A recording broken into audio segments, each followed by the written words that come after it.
Hi, welcome to the Gear Garage. My name is Zach, and this is my little internet show by Whitewater Things. In this episode, I want to talk about field repair with TearAid again. And there's been some debate whether to repair with Type A or Type B TearAid for urethane boats. Urethane would mean either SOTAR or wing. So I want to do a test here, do TearAid Type A and B, and talk about exactly how to do these repairs at the same time. So what I want to do first is this is TearAid, and you buy in a box like this, and I'm going to put a link down below where you can buy it through Amazon. I get a few bucks if you do it, so I'd appreciate it if you want to support the show. It comes in a box like this, and over time it gets beat up. So I try to find something to put it inside that is smaller and protects it. A PVC tube would work well.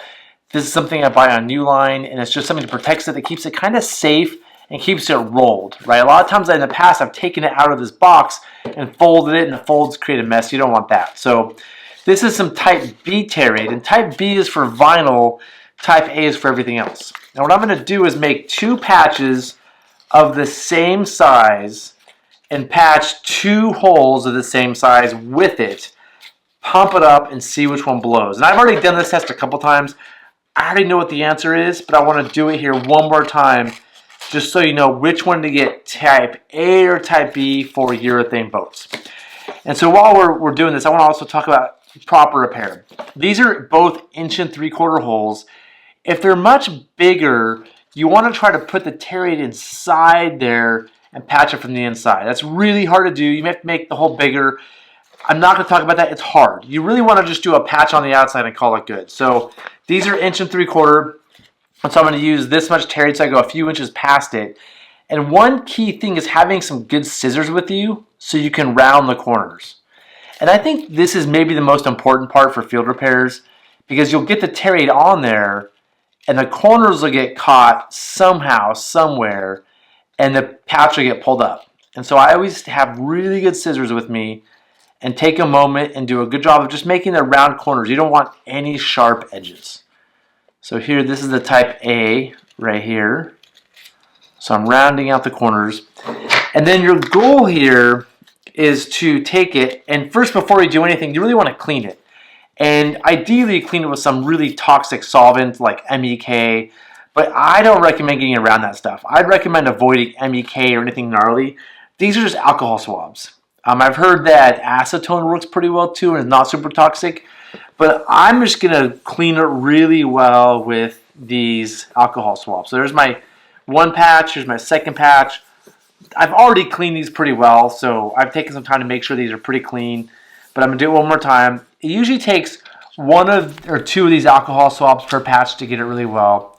You want to let it dry and then lay this TearAid down. Now this is just a sticker. This isn't that hard in theory, but you really want to take your time and do a good job. And so you basically peel the backing off, and this is getting this patch laid down nicely, getting this TearAid laid down nicely is sort of a trick.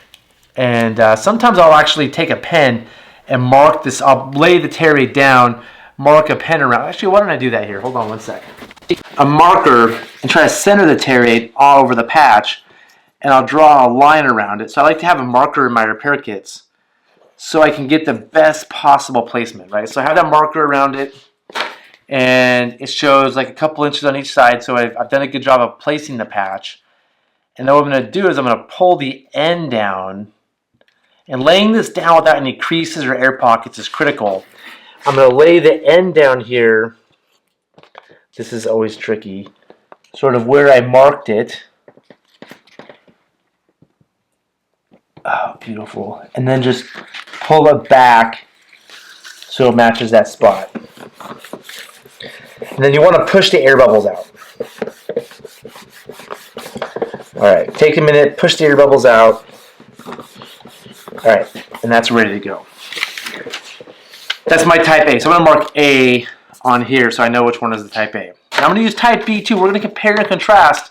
Same size hole, same preparation, same size patch, and see which one holds air better. So the Type B, I'm going to cut the same thing around the corners. Rounding the corners, again, I'm taking my time doing this.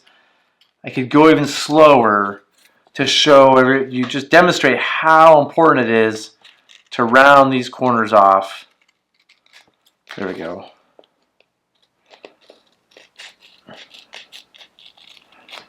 You'll get the patch on without rounding corners, but that corner will grab something and pull up.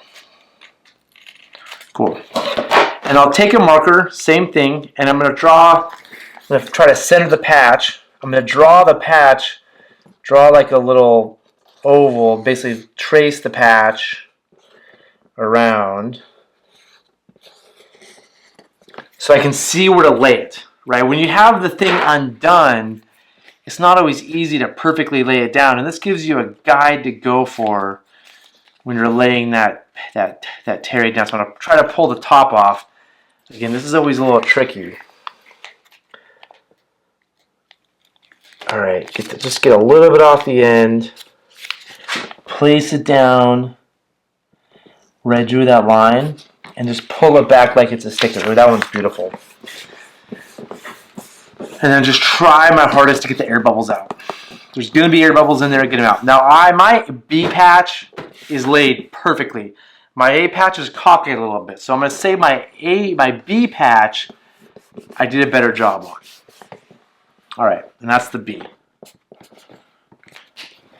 And again, the goal here is to just have a nice patch where there's an inch, inch and a half on each side around the hole to kind of protect it.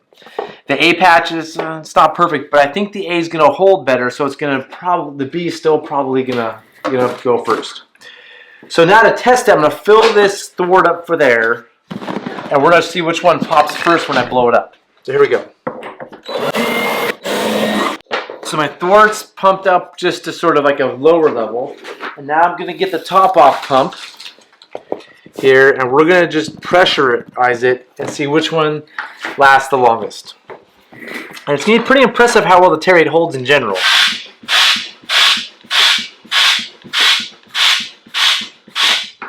So we're pretty close to normal pressure right now, and they're both holding fine. So that's a good thing to know.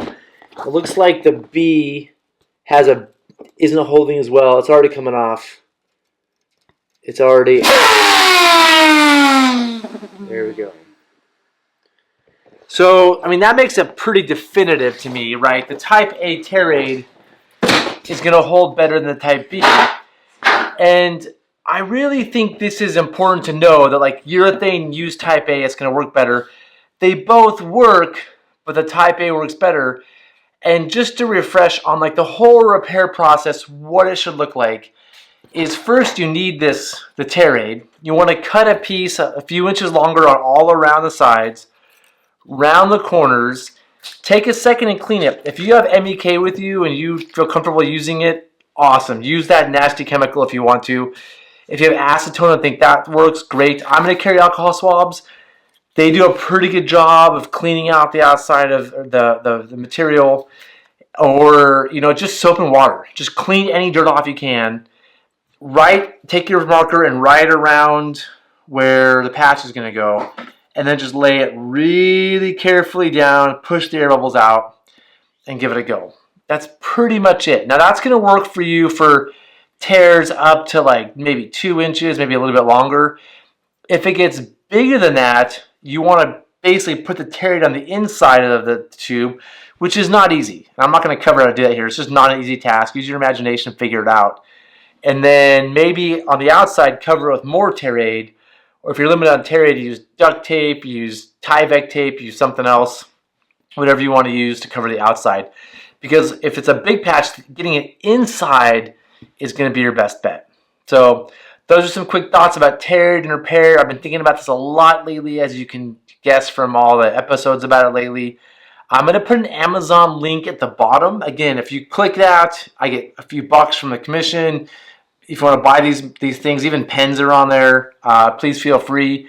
And yeah, don't forget to like and subscribe as always. And please leave comments if you have better ideas, you're questioning my process or my thoughts or anything.